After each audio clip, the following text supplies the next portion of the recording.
New Mahe ഇരട്ടക്കൊലപാതക case അന്വേഷണത്തിലെ പാളിച്ചകൾ വ്യക്തമാക്കി വിധിപ്പകർപ്പ്. പ്രധാന ദൃക്സാക്ഷികളുടെ മൊഴികളിൽ പോലും പൊരുത്തക്കേടുകളും വൈരുദ്ധ്യങ്ങളും ഉണ്ടെന്നാണ് കോടതിയുടെ കണ്ടെത്തൽ. കേസിലെ എല്ലാ പ്രതികളെയും തലശ്ശേരി കോടതി ഇന്നലെ വെറുതെ വിട്ടിരുന്നു.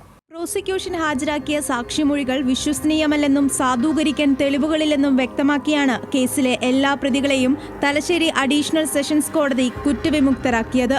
രണ്ടാം സാക്ഷിക്കൊപ്പമുണ്ടായിരുന്ന ആളെ കോടതിയിൽ വിസ്തരിച്ചില്ല. ബോംബ് സ്ഫോടനം നടന്നപ്പോൾ സമീപത്തുണ്ടായിരുന്ന ഓട്ടോ ഡ്രൈവറെ കേസിൽ സാക്ഷിയാക്കാത്തതും കോടതി ചൂണ്ടിക്കാട്ടി.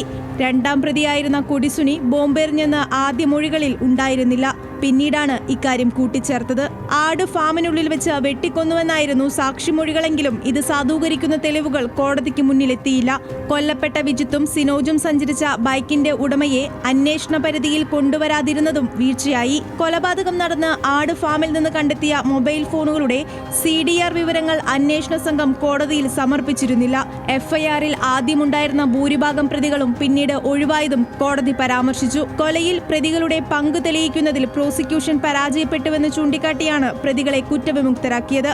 നിഷ്പക്ഷ സാക്ഷികളുടെ മൊഴികളില്ലാത്തത് ഗുരുതര വീഴ്ചയാണെന്നും വിധിയിൽ പറയുന്നു. കേസിന്റെ പ്രധാന ഘട്ടത്തിൽ അന്നത്തെ തലശ്ശേരി DYSP പ്രിൻസ് എബ്രഹാമായിരുന്നു അന്വേഷണം നടത്തിയത്. ന്യൂസ് മലയാളം, കണ്ണൂർ.